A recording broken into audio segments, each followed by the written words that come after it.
وَلَقَدْ يَسَّرْنَا الْقُرْآنَ لِلذِّكْرِ فَهَلْ مِن مُّدَّكِرٍ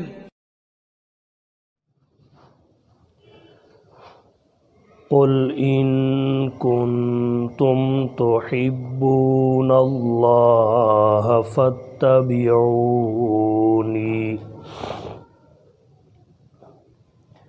يُحْبِبْكُمُ اللَّهُ وَيَغْفِرْ لَكُمْ ذُنُوبَكُمْ وَاللَّهُ غَفُورٌ رَّحِيمٌ وقال الله تعالى في مقام آخر من يطع الرسول فقد أطاع الله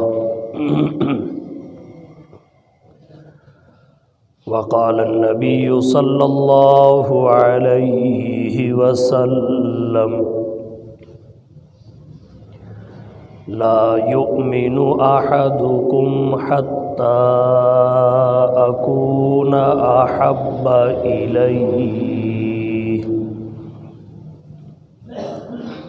من والده وولده والناس أجمعين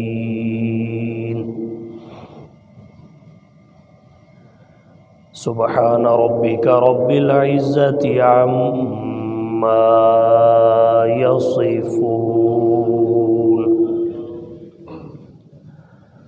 وسلام على المرسلين والحمد لله رب العالمين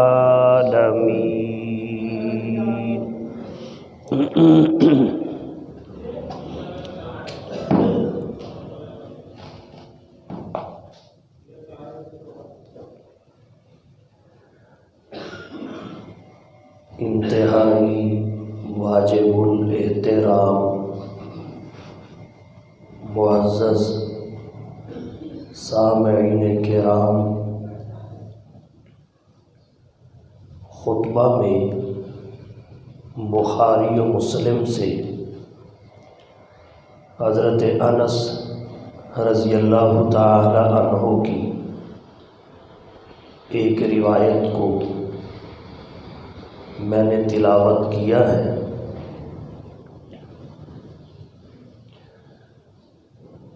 جناب نبی کریم صلی اللہ علیہ وسلم نے فرمایا لا یؤمن احدکم حتی اکون احب الیہ، تم میں سے ایک بندہ بھی کامل مومن نہیں بن سکتا یہاں تک کہ میرے ساتھ میں والدی اپنے والدین سے وولدی اور اپنی اولاد سے والناس اجمعین اور سب لوگوں سے بڑھ کر محبت نہیں کرنے لگ جاتا۔ ایک روایت میں یہ بھی ہے کہ اپنی جان سے بھی بڑھ کر تکمیل ایمان کے لیے حضور کی ذات گرامی سے محبت ضروری ہے۔ سب سے پہلی بات یہ ہے محبت کسے کہتے ہیں؟ اللہ نے کائنات کی مختلف چیزوں میں ایک مقناطیسیت سی پیدا کر دی ہے۔ اگر یہ مقناطیسیت بے جان چیزوں میں ہو اسے کشش کہتے ہیں، جاندار چیزوں میں ہو اسے میلان کہتے ہیں۔ جب یہ بڑھتا ہے پھر اسے محبت کا نام دیا جاتا ہے۔ فقی ابو اللیث سمرقندی رحمہ اللہ نے تنبیہ الغافلین میں لکھا ہے المحبت علی ما فسروها میلان النفس۔ علماء کی وضاحت کے مطابق محبت نفس کے میلان کا نام ہے۔ دیگر اہل علم نے اپنے اپنے ذوق کے مطابق محبت کی تعریفیں کی ہیں۔ بات کو سمجھنے کے لیے جتنا عرض کیا اتنا بھی کافی ہے۔ حدیث مبارکہ کا مرکزی نقطہ کیا ہے؟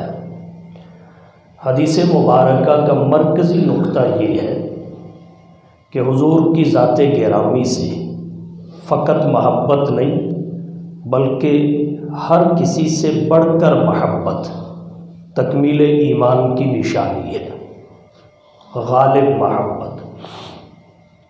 سوال یہ ہے، حضور کی ذات گرامی سے سب سے بڑھ کر محبت تکمیل ایمان کی نشانی کیوں ہے؟ غالب محبت۔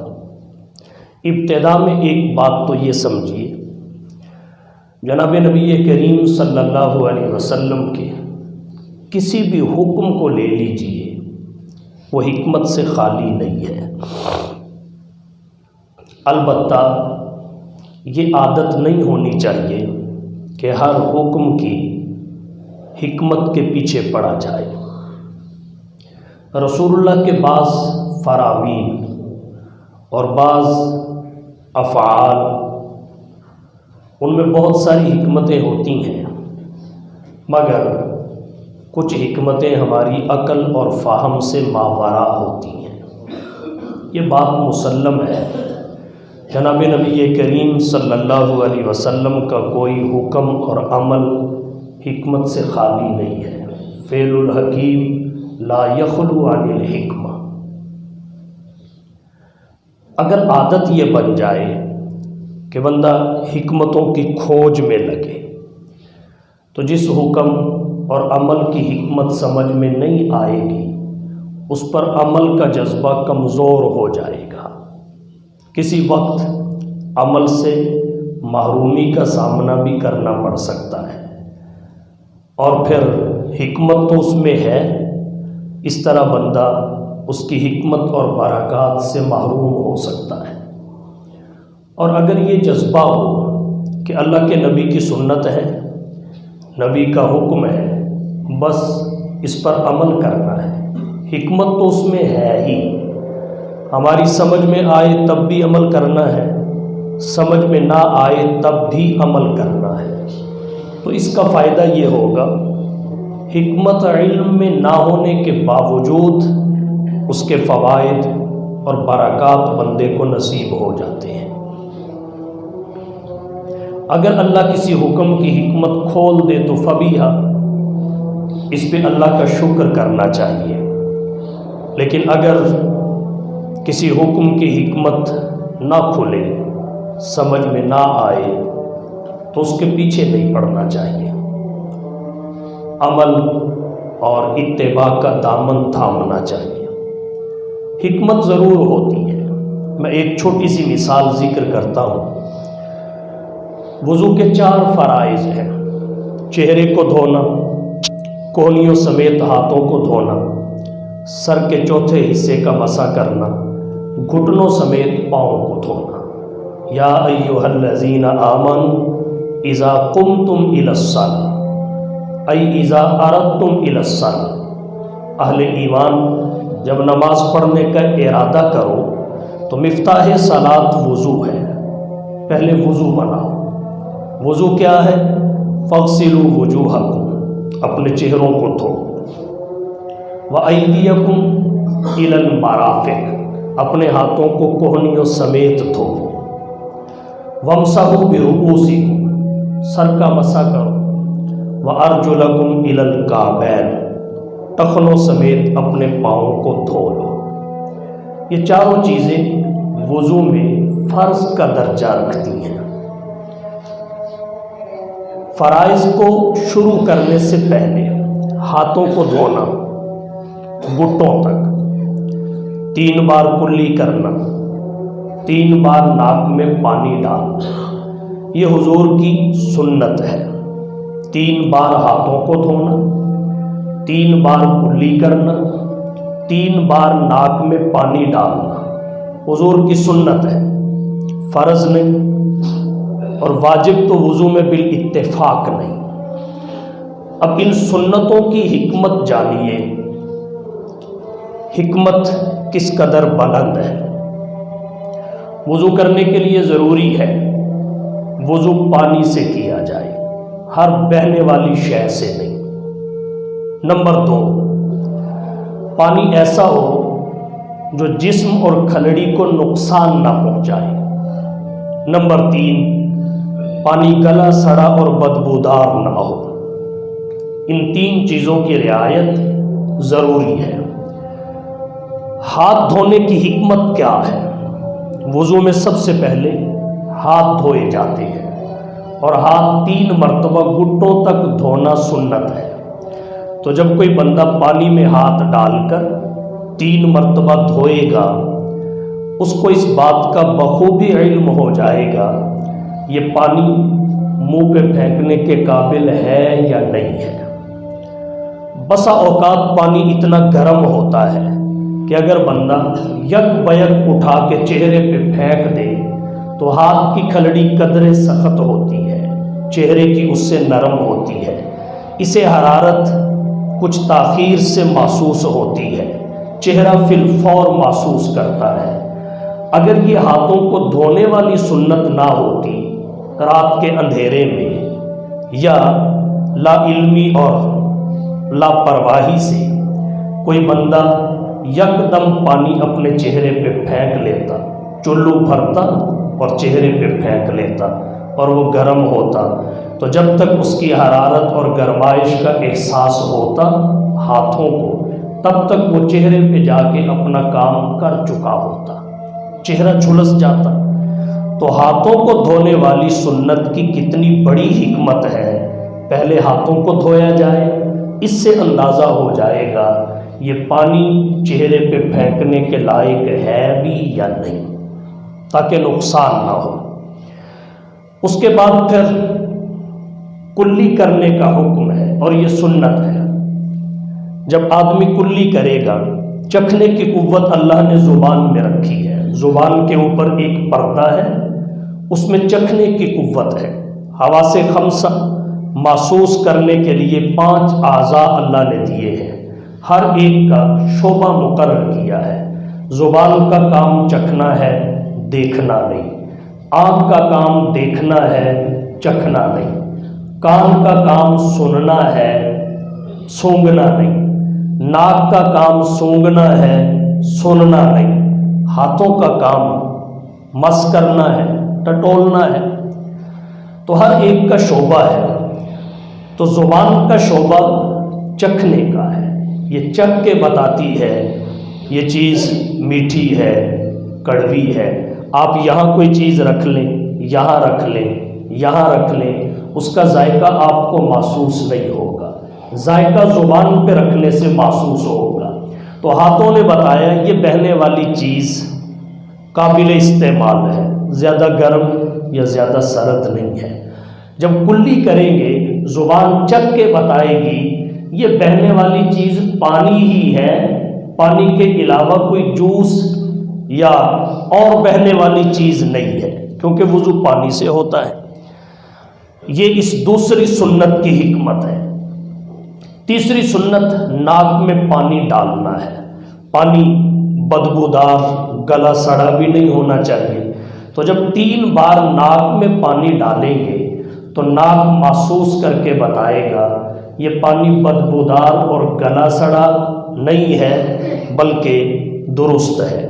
تو جب یہ 3 چیک اپ ہو جائیں گے، 3 ٹیسٹ پانی کے ہو جائیں گے، تو پھر فَاغْسِلُوا وُجُوهَكُمْ، اپنے چہرے کو دھوؤ، اگلے فرائض پورے کرو۔ یہ سنت اعمال ہیں، ان کی حکمتیں آپ نے سماعت فرمائی۔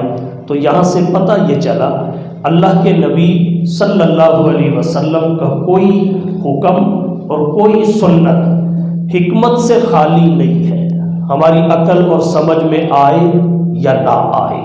تو حضور کا یہ فرمانا کہ سب سے بڑھ کر مجھ سے محبت ضروری ہے، تب تمہارا ایمان کامل ہوگا۔ اس کی بھی بہت ساری حکمتیں ہیں، ہماری سمجھ میں آئیں یا نہ آئیں۔ سوال پیدا ہوتا ہے، ہم نے حضور کو دیکھا نہیں، آپ کی صحبت کو پایا نہیں، آپ کے زمانے میں پیدا ہوئے نہیں، سب سے بڑھ کر پھر بھی حضور سے محبت، والدین سے، اولاد سے، عزیز و اقارب سے، دوست احباب سے، ہر کسی سے بڑھ کر حضور کی محبت، اس کی حکمت اور وجہ کیا ہے؟ اگرچہ اس کی وجوہات ہیں، حکمتیں ہیں، چند ایک ذکر کروں گا۔ سب سے پہلی حکمت اور وجہ یہ ہے، عام طور پر کسی کی بات اس کی محبت میں مانی جاتی ہے۔ عام طور پر جو خوشی کے ساتھ کسی کی بات ماننے کا پہلو ہے، اس کا مرکزی سبب محبت ہوتی ہے، جسے طوعاً کہا جاتا ہے۔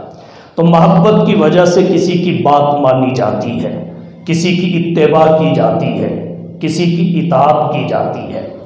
اللہ کے نبی صلی اللہ علیہ وسلم سے بھی فقط محبت ہی ہوتی، غالب محبت نہ ہوتی، تو محبت والدین سے بھی ہوتی ہے، اولاد سے بھی ہوتی ہے، بیوی سے بھی ہوتی ہے، عزیز و اقارب سے بھی ہوتی ہے۔ اگر حضور سے بھی محبت ہی ہوتی، ایک طرف اللہ کے نبی کا حکم ہوتا، دوسری طرف والدین میں سے کسی ایک کا حکم آ جاتا، خواہش آ جاتی، اور دونوں میں تصادم ہوتا، دونوں میں ٹکراؤ ہوتا، نبی کے حکم اور سنت میں، والد یا والدہ کی خواہش میں، یا بیوی کی خواہش میں نبی کے حکم کے ساتھ تصادم اور ٹکراؤ ہوتا، تو انسان کے لیے مشکل پیدا ہو جاتی، اب کس کی بات کو مانے، کس کی بات کو چھوڑے۔ اللہ کے نبی صلی اللہ علیہ وسلم نے جب یہ فرمایا کہ محبت جس سے بنتی ہے اس سے ضرور کرو، جذبہ محبت کی نفی نہیں ہے، لیکن حضور کی محبت کو سب محبتوں پر غالب رکھو۔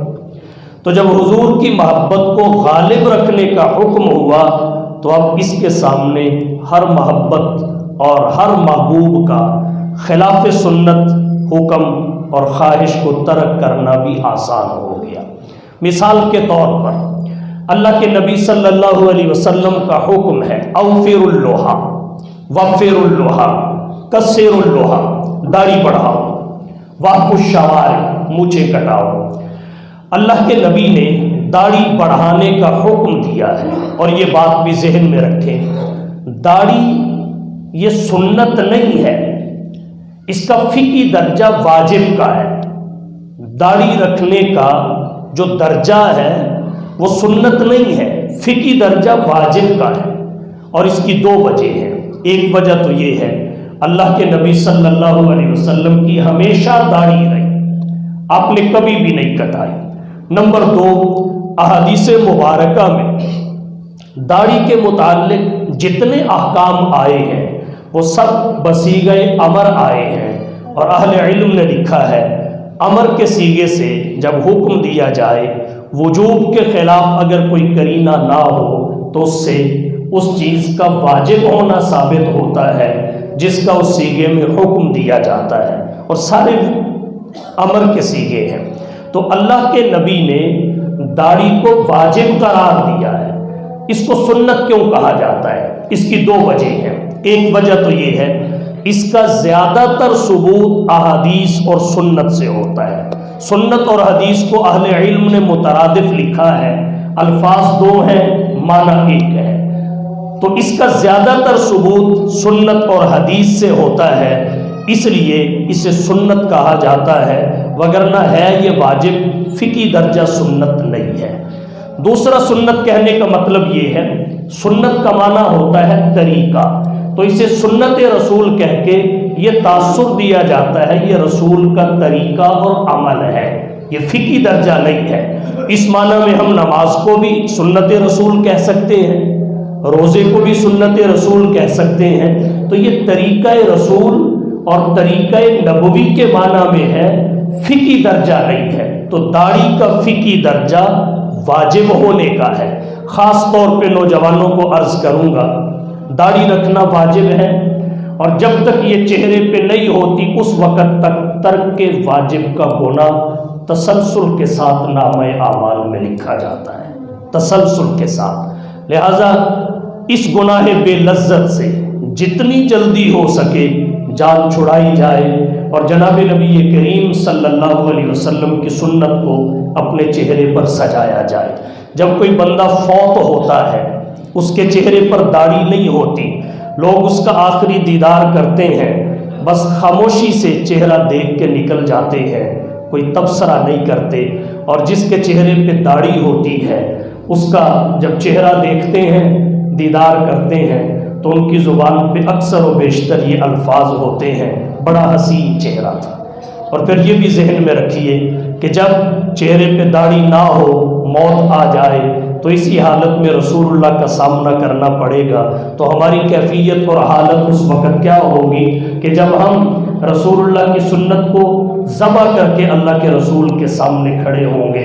تو جتنی جلدی ہو سکے اس سے توبہ کیجیے۔ بہرحال بیوی کی خواہش ہو کہ یہ داڑھی نہ رکھے، اللہ کے رسول نے اس کو حکماً فرمایا۔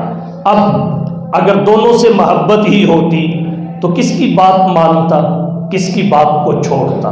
اللہ کے رسول نے آسانی پیدا کر دی کہ مجھ سے زیادہ کسی سے محبت نہیں ہونی چاہیے، مخلوقات میں مجھ سے زیادہ کسی سے محبت نہیں ہونی چاہیے۔ تو جس سے زیادہ محبت ہوگی بات بھی اسی کی زیادہ مانی جائے گی۔ تو رسول اللہ کے حکم کے سامنے مخلوق کے ہر فرد کے حکم کو چھوڑ دیا جائے گا، خواہ اس سے کتنی ہی محبت ہو، کیونکہ غالب محبت تو حضور کی ہے۔ یہ ایک بڑی وجہ ہے، اور بھی بہت ساری وجوہات ہیں جن میں ایک وجہ اہل علم نے یہ لکھی ہے کہ محبت کی بنیاد قربت اور حق ہے۔ قربت اور حق کی وجہ سے کسی سے محبت کی جاتی ہے، اور سب سے زیادہ حق ہماری جانوں پر جناب نبی کریم صلی اللہ علیہ وسلم کا ہے۔ ہم خود اپنے اتنے قریب نہیں ہیں جتنے رسول اللہ صلی اللہ علیہ وسلم ہمارے قریب ہیں۔ اللہ نے فرمایا النبی اولی بالمؤمنین من انفسہم وازواجہ امہاتہم، نبی اہل ایمان پر ان کی جانوں سے بھی زیادہ حق رکھتا ہے۔ نبی کی بیویاں اہل ایمان کی مائیں ہیں۔ اگر کوئی شخص خود پانی میں کود کر مر جائے حرام ہے، خودکشی ہے۔ اللہ کا نبی حکم دے دے تو واجب اور لازم ہے۔ اگر کوئی خود اپنے آپ کو جلا کر راکھ کر دے حرام ہے، خودکشی ہے۔ اللہ کا نبی کسی کو کہہ دے آگ میں کود جاؤ، واجب اور لازم ہے۔ اپنی مرضی سے جان گنوانا حرام۔ اللہ کا نبی کسی جگہ مرنے کے لیے کہہ دے تو پھر ایک سانس بھی بچانا حرام، کیونکہ جو حق نبی کا ہے ہماری جانوں پر وہ خود ہمارا نہیں ہے۔ اس لیے ہمیں اپنی جانوں سے بڑھ کر حضور کی ذات گرامی سے محبت کرنے کا حکم ہے، تب جا کے ہمارا ایمان مکمل ہوتا ہے۔ اور تیسری وجہ یہ ہے جب بھی کوئی شخص کسی سے محبت کرتا ہے اس کا کوئی خارجی سبب ہوتا ہے، اور اہل علم نے محبت کے 3 معروف اسباب ذکر کیے ہیں، جن میں ایک محبوب کا حسن و جمال ہے، نمبر 2 اس کی عظمتیں اور کمالات ہیں، نمبر 3 اس کا حسن سلوک اور احسان ہے۔ اللہ کے نبی میں اللہ نے تینوں رکھے تھے، حسن و جمال بھی، عظمت اور کمال بھی، حسن سلوک اور احسان بھی۔ کسی میں ایک ہے تو دوسرا نہیں، 2 ہے تو تیسرا نہیں، حضور میں تینوں ہیں۔ اس لیے ہر کسی کی محبت کا رخ حضور کی ذات گرامی کی طرف ہونا چاہیے۔ اور پھر تینوں بطریق کمال ہیں، بطریق اتم ہیں، کمی کوئی نہیں، کسر کوئی نہیں۔ اس لیے ہر کسی کو حضور کے ساتھ سب سے بڑھ کر محبت کرنی چاہیے، تب جا کے اس کا ایمان مکمل ہوگا۔ اور یہی بات حضور نے فرمائی لا یؤمن احدکم حتی اکون احب الیہ من والدہ وولدہ والناس اجمعین۔ حضور کے حسن و جمال کا کیا عالم تھا۔ حضرت عبداللہ بن سلام رضی اللہ تعالی عنہ معروف یہودی عالم تھے۔ حضور صلی اللہ علیہ وسلم مکہ سے ہجرت کر کے مدینہ گئے، انہیں خبر ہوئی نبی آخر الزمان مکہ سے ہجرت کر کے مدینہ تشریف لا چکے ہیں، یہ آپ کو دیکھنے کے لیے گئے۔ کہتے ہیں جیسے ہی میری نظر حضور کے چہرے پہ پڑی، میں نے چہرہ نبوت کو دیکھا مجھے یقین ہو گیا یہ چہرہ کسی جھوٹے کا نہیں ہو سکتا۔ وہی کلمہ پڑھ کے مسلمان ہو گئے۔ اللہ نے جو حسن آپ کو دیا تھا وہ لوگوں کی ہدایت کا ذریعہ بنا، وہ اس قدر کامل و مکمل تھا۔ عبداللہ بن سلام کہتے ہیں فلما تبینت وجہہ عرفت ان وجہہ لیس بوجہی کذاب، جب میں نے حضور کے چہرے کو دیکھا مجھے دیکھتے ہی یقین ہو گیا کہ اتنا حسن و جمال سے بھرا ہوا چہرہ کسی جھوٹے کا ہو ہی نہیں سکتا۔ حضرت ابو ہریرہ رضی اللہ تعالی عنہ یوں فرماتے ہیں کأن الشمس تجری فی وجہہ، نبی کا چہرہ اتنا صاف اور شفاف تھا کہ سورج نبی کے چہرے پہ چلتا دکھائی دیتا تھا۔ کیا کہیے نبی کے حسن و جمال کے۔ حضرت براء بن عازب رضی اللہ تعالی عنہ سے کسی نے پوچھا اکان وجہ النبی مثل السیف، کیا نبی کا چہرہ تلوار کی طرح چمکتا تھا؟ فرمایا لا بل کان مثل القمر، وہ تو چاند کی طرح روشن اور منور تھا۔ حضرت ربیہ بنت معوذ کہتی ہے لو رأیتہ رأیت الشمس طالعہ، اگر تو نبی کے چہرے کو دیکھ لیتا تو کہتا میں نے چڑھتے سورج کو دیکھ لیا ہے، چمکتے آفتاب کا نظارہ کر لیا ہے۔ حضرت انس رضی اللہ تعالی عنہ جو خاتم رسول ہے وہ کہتے ہیں کان ارقہ اللؤلؤ، نبی کا حسن تو نبی کا حسن رہا، نبی کا تو پسینے کا قطرہ بھی موتیوں کی طرح چمکتا تھا۔ نبی کی پیشانی سے جب پسینے کا قطرہ ٹپکتا تھا یوں لگتا تھا جیسے سنگ مرمر سے موتی جھڑ رہے ہو۔ آپ کو اللہ نے ایسا حسن عطا کیا کہ پوری کائنات میں کسی کو بھی عطا نہیں کیا۔ اگر کسی کی محبت کا معیار حسن و جمال ہو اسے چاہیے سب سے بڑھ کر محبت حضور کی ذات گرامی سے کرے۔ اور محبت کا دوسرا سبب عظمت اور کمال ہے۔ آداب مختلف ہیں، مزاج مختلف ہیں اور انسان کی عقلیں مختلف ہیں۔ بعض لوگ شکل کو دیکھتے ہیں، بعض شکل کو نہیں دیکھتے عقل کو دیکھتے ہیں۔ وہ کہتے ہیں یہ عقل مند ہے اس لیے اس سے محبت کی جائے۔ حضور صلی اللہ علیہ وسلم کو اللہ نے شکل و صورت بھی سب سے بہترین عطا کی اور عقل بھی، کمالات اور عظمتیں بھی سب سے بڑھ کر عطا کی۔ نبی کی کس کس عظمت کا ذکر کیا جائے۔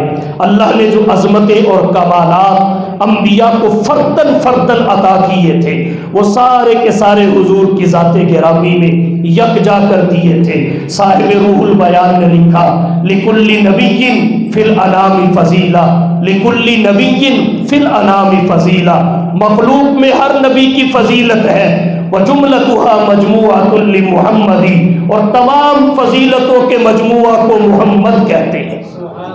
امیر خسرو دہلوی نے کہا حسن یوسف دم عیسیٰ ید بیضاداری، حسن یوسف دم عیسیٰ ید بیضاداری، آنچے خوبا ہما دارن تو تنہا داری۔ اللہ نے جو کمالات انبیاء کو بانٹ کر دیے وہ سارے آپ کی ذات گرامی میں جمع کر دیے۔ بانی دارالعلوم دیوبند، حجت الاسلام والمسلمین، قاسم العلوم والخیرات، منبع فیوز و برکات، صاحب آب حیات حضرت مولانا محمد قاسم نانوتوی رحمت اللہ علیہ نے انتہائی آسان لفظوں میں اس حقیقت کو یوں ذکر کیا گویا سمندر کو کوزے میں بند کر دیا کہ آقا جہاں کے سارے کمالات ایک تجھ میں ہے، جہاں کے سارے کمالات ایک تجھ میں ہے اور تیرے کسی میں نہیں مگر دو چار۔ تو اللہ نے ساری عظمتیں جس ذات میں جمع کی اسے محمد کہتے ہیں۔ تو جو کمالات اور عظمتیں آپ کے پاس ہیں وہ کسی کے پاس نہیں ہے۔ اس لیے اگر کسی شخص کی محبت کا معیار عظمت ہے، کمال ہے، تو حضور سے بڑھ کر باکمال دھرتی پہ کوئی نہیں آیا۔ اس لیے سب سے بڑھ کر محبت حضور کی ذات گرامی سے ہونی چاہیے۔ اور محبت کا تیسرا سبب حسن سلوک اور احسان ہے۔ حضور سے بڑھ کر اللہ کے بعد ہماری محسن ہستی اور کوئی نہیں ہے، آپ سب سے بڑے محسن ہیں۔ اس انسانیت کو مقام انسانیت حضور نے عطا کیا، مقام انسانیت آپ نے سمجھایا، اسے اللہ کی توحید نبی نے بتائی۔ انسانیت کی غرض تخلیق اور مقصد پیدائش حضور کی ذات گرامی کی وجہ سے ہمیں سمجھ میں آیا۔ اور کہنا چاہوں گا انسانیت کے بہت سارے طبقات حضور کی آمد سے پہلے پسے ہوئے تھے، مٹے ہوئے تھے، رولے ہوئے تھے۔ اللہ کے نبی نے انہیں عزت عطا کی۔ عورت کی جو حالت تھی وہ پہلے کیا تھی اور بعثت مصطفیٰ کے بعد اسے کیا کیا شانیں عطا ہوئی، مزدوروں کا پہلے کیا حال تھا، حضور نے القاسم حبیب اللہ فرما کر اسے اللہ کا محبوب قرار دیا۔ تو آپ سے بڑا محسن ہمارا کون ہو سکتا ہے؟ آپ کے کس کس احسان کا ذکر کیا جائے؟ ترمذی میں روایت آتی ہے، حضور نے فرمایا لولا ان اشق علی امتی لامرتهم بالسواک عند كل وضوء، اگر میں اپنی امت پر مشقت محسوس نہ کرتا تو ہر وضو سے پہلے مسواک کو ان کے لیے لازم قرار دے دیتا۔ اب مسواک سنت ہے، واجب اور لازم نہیں ہے، فوائد اس کی اپنی جگہ، اس کو اختیار ایسے ہی کرنا چاہیے جیسے یہ واجب ہو، جو اس کا فقہی درجہ وجوب کا نہیں ہے۔ یہ اللہ کے نبی نے اپنی امت کی سہولت کے پیش نظر فرمایا لولا ان اشق علی امتی لامرتهم بالسواک عند كل وضوء، کہ جیسے نماز وضو کے بغیر نہ ہوتی، نہیں ہوتی، ایسے ہی وضو مسواک کے بغیر نہیں ہوتا۔ اگر اللہ کے نبی اپنی امت کی مشقت کے پیش نظر یہ رعایت نہ کرتے تو یہ بھی نبی کا احسان ہے۔ اللہ کے نبی نے 3 رات باجماعت مسجد میں نماز تراویح پڑھائی۔ جب صحابہ کے ذوق و شوق، ان کی تعداد اور کیفیت کو دیکھا تو آپ نے دواً تراویح کی جماعت کو ترک کر دیا اور انفرادی طور پر تراویح پڑھنے کا حکم دیا۔ جب تک حضور حیات رہے باجماعت مسجد نبوی میں نماز تراویح نہیں پڑھی گئی۔ حکمت کیا تھی؟ کس وجہ سے؟ امت پہ ترس کی وجہ سے، امت پہ رحم کی وجہ سے، شفقت اور محبت کی وجہ سے، کہ صحابہ کے ذوق و شوق کو دیکھ کر اگر اللہ نے نماز تراویح بھی فرض کر دی تو یہ امت مشقت میں مبتلا ہو جائے گی۔ منشا تھا حضور کا، چاہت تھی نبی کی کہ باجماعت پڑھی جائے، پورا مہینہ پڑھی جائے، مسجد میں پڑھی جائے۔ پھر اللہ کے نبی کے اس منشا کو خلیفہ ثانی حضرت عمر بن خطاب رضی اللہ تعالی عنہ نے اپنے زمانے خلافت میں پورا کیا۔ حضرت ابی بن کعب کی اقتداء میں سارے صحابہ کو باجماعت مسجد نبوی میں تراویح پڑھنے کا حکم دے دیا۔ تو یہ بھی اس امت پر اللہ کے نبی کی محبت اور شفقت تھی۔ سلام اس پر جس نے بے کسوں کی دستگیری کی، سلام اس پر جس نے بے کسوں کی دستگیری کی، سلام اس پر جس نے بادشاہی میں فقیری کی، سلام اس پر کہ اسرار محبت جس نے سمجھائے، سلام اس پر کہ جس نے زخم کھا کر پھول برسا۔ تو حضور کی ذات گرامی میں یہ تینوں اسباب بطری کے کمال پائے جاتے ہیں، اس لیے سب سے بڑھ کر محبت حضور کی ذات سے ہونی چاہیے۔ اب دعویٰ تو ہم میں سے ہر کوئی کرتا ہے کہ حضور کے ساتھ مجھے سب سے بڑھ کر محبت ہے، حضور کے ساتھ سب سے بڑھ کر محبت ہے، لیکن اس کا عمل اس دعوے کی نفی کرتا ہے۔ یہ نعرہ ہم اکثر سنتے ہیں، غلامی رسول میں موت بھی قبول ہے، جو ہو نہ عشق مصطفیٰ تو زندگی فضول ہے۔ غلامی رسول میں موت تو قبول ہے لیکن چہرے پہ داڑھی رکھنا قبول نہیں ہے۔ غلامی رسول میں موت تو قبول ہے کا دعوے دار اپنی شلوار ٹخنوں سے اوپر نہیں رکھ سکتا۔ غلامی رسول میں موت بھی قبول ہے کا دعوے دار اپنے گھر میں پردے کا اہتمام نہیں کروا سکتا۔ تو کیسے اس نعرے کی صداقت کو تسلیم کیا جائے؟ گو ایمان کی تکمیل کی نشانی نبی کے ساتھ سب سے بڑھ کر محبت کرنا ہے، مگر اس دعوی محبت کی صداقت کی بھی ایک نشانی ہے، اسے اطاعت رسول کہتے ہیں، اسے اتباع رسول کہتے ہیں۔